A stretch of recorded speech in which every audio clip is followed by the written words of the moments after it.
Hello friends, welcome back to my channel. అందరూ ఎలా ఉన్నారు? అందరూ బాగున్నారా? నేనైతే చాలా బాగున్నాను. మీ అందరూ కూడా బాగుండాలని కోరుకుంటున్నానండి. ఈరోజు అయితే నేను ఇంకొక టేస్టీ స్వీట్తో మీ ముందుకు వచ్చేసాను. ఇది బెంగాలీ రసగుల్లా అండి. ఒకసారి నేను చెప్పిన ప్రాసెస్లో ఈ రసగుల్లాలు ట్రై చేసి చూడండి. చాలా టేస్టీగా ఉంటాయి.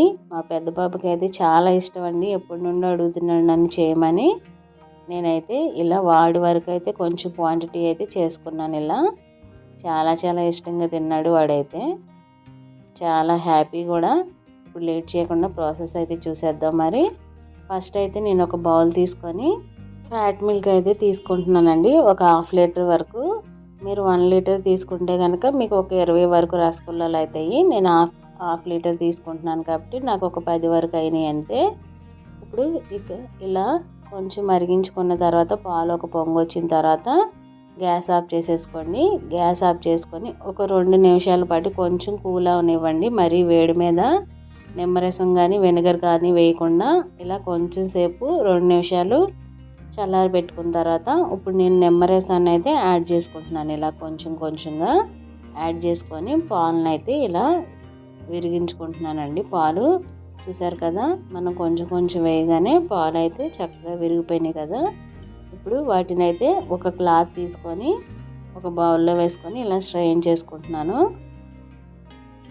ఎప్పుడైనా పాలు విరిగిపోయినప్పుడు ఒకసారి ఇలా ట్రై చేయండి. ఎప్పుడు కలాకానే కాకుండా చాలా టేస్టీగా వస్తుంది. పిల్లలు కూడా చాలా ఇష్టంగా తింటారు. నేను ఇలా మొత్తం అయితే స్ట్రెయిన్ చేసేసుకుంటున్నాను. ఒక వైట్ క్లాత్ తీసుకొని ఆ వైట్ క్లాత్లో ఇలా అయితే స్ట్రెయిన్ చేసుకుంటున్నానండి.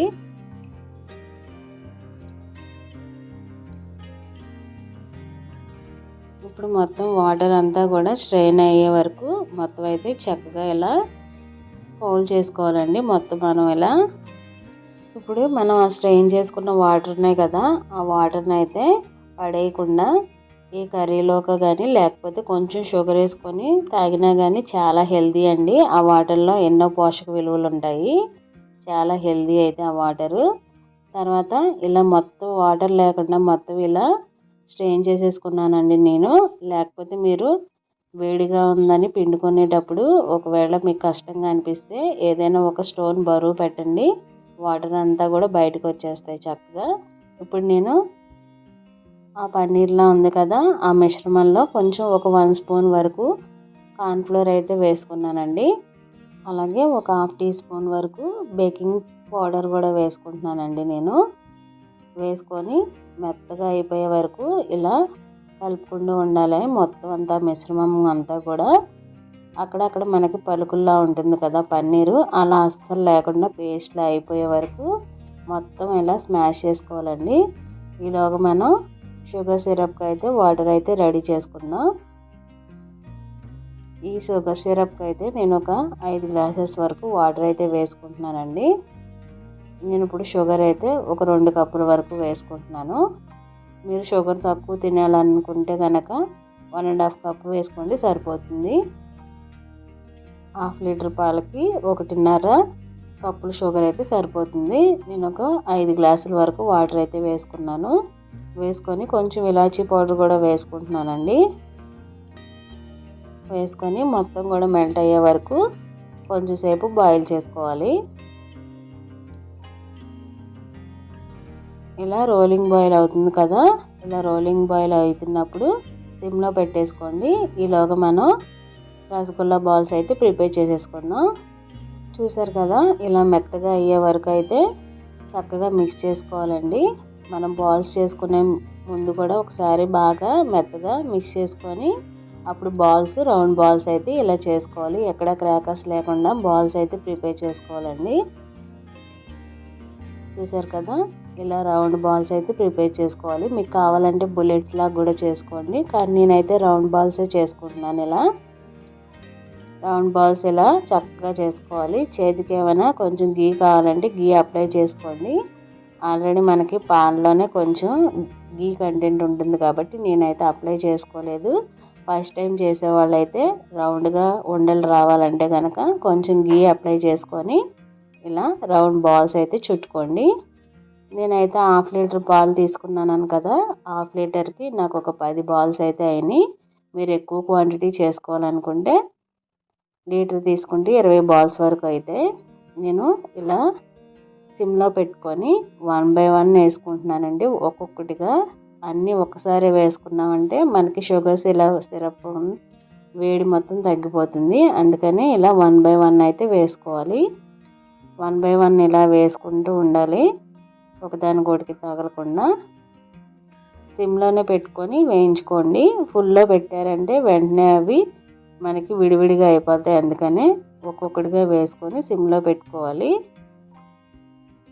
కొంచెం సేపు ఒక 5 నిమిషాలు కుక్ అయిపోయిన తర్వాత అప్పుడు ఇలా మూత పెట్టుకొని అప్పుడు ఫుల్లో పెట్టుకొని ఉడికించుకోండి. తర్వాత ఒక 1 స్పూన్ వరకు ఇలా మైదా తీసుకుంటున్నాను నేను. ఇలా మైదా వాటర్ అయితే లూజ్గా రెడీ చేసుకుంటున్నానండి నేను.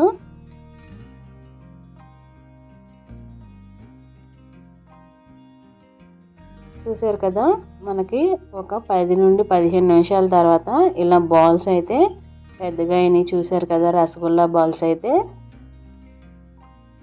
మనకి ఈ రసగుల్లాలు ఉడికించుకోవడానికి టైం పడుతుందండి. ఆల్మోస్ట్ ఒక 20 నిమిషాలైనా ఉడికించుకుంటేనే బాల్స్ అనేది మనకి అలా ఉబ్బుతాయి. బాల్స్ కూడా చాలా బాగా వస్తాయి. ఇప్పుడు నేను ఇలా కొంచెం కొంచెంగా మైదాపిండి వాటర్ అయితే వేసుకుంటున్నానండి. ఈ మైదాపిండి వాటర్ ఎందుకంటే మైదాపిండి వాటర్ వేసుకోవడం వల్ల షుగర్ అది కూడా మనకి రసగుల్లాలకి బాగా పడతాయి. అంతేకాకుండా విడిపోకుండా ఉండడానికి ఈ మైదా వాటర్ అయితే యూస్ఫుల్ అవుతుందండి. అందుకని మైదా వాటర్ వేసుకోవాలి. ఇలా ఈ రసగుల్లాలన్నీ తర్వాత మనకి ఆల్మోస్ట్ ఒక నైట్ అంతా కానీ 6-7 అవర్స్ గ్యాప్ ఉన్న తర్వాత సర్వ్ చేసుకుంటేనే చాలా టేస్టీగా ఉంటాయండి. మీరు స్టవ్ మీద నుండి దింపిన వెంటనే గనక సర్వ్ చేసుకుంటే చాలా మెత్తగా ఉంటాయి, పట్టుకోగానే ఊడిపోతాయండి. అందుకనే మీరు ఒక నైట్ అంతా కొంచెం సోక్ అయిన తర్వాత వాటర్లో అప్పుడు చూడండి, చాలా గట్టిగా ఉంటాయి. షాప్లో మనకి ఎలా ఉంటాయి సేమ్ అలాగే వస్తాయి, అంత టేస్టీగా వస్తాయండి. ఇప్పుడు నేను మొత్తం ఇలా అబ్జర్వ్ చేసుకున్న తర్వాత తీసేసుకున్నానండి. మొత్తం తీసేసుకొని సర్వ్ చేసుకున్నాను ఇలా. ఇప్పుడు నేను కొంచెం బాదము ఇంకా పిస్తా జీడిపప్పుతో అయితే సర్వ్ చేసుకుంటున్నాను. చూసారు కదా, ఎంతో టేస్టీ అయిన రసగుల్లాలు అయితే రెడీ అయిపోయినాయి. నాకైతే మార్నింగ్కి చాలా గట్టిగా అయినాయండి. తర్వాత కంప్లీట్ అయిపోయిన తర్వాత వెంటనే చూస్తే నాకు కొంచెం మెత్తగా అనిపించినాయి. ఏంటా అని అనుకున్నాను, కానీ తర్వాత చూశాక నాకు అప్పుడు అర్థమైంది, ఓహో వీటి ఎక్కువసేపు నానాలని చెప్పి నాకు అప్పుడు అర్థమైందండి. అందుకని ఫస్ట్ టైం మీలో ఎవరైనా చేస్తున్నారంటే వాళ్ళకి ముందే చెప్తున్నాను, మీరు చేసుకునే వెమ్మటే అయితే మీరు సర్వ్ చేసుకోవద్దు. కొంచెం గ్యాప్ ఇచ్చి ఒక 6-7 గంటలు సోక్ అయిన తర్వాత సర్వ్ చేసుకోండి. అప్పుడే మనకి ఆ బాల్స్ అన్నీ కూడా గట్టిపడతాయి, తినడానికి కూడా చాలా టేస్టీగా ఉంటాయి. వెంటనే మీరు ఓపెన్ చేశారంటే కనుక మెత్తగా ఉంటాయి బాల్స్ అయితే. మీకు వీడియో నచ్చిందని అనుకుంటున్నాను. వీడియో నచ్చితే ప్లీజ్ లైక్, షేర్, సబ్స్క్రైబ్.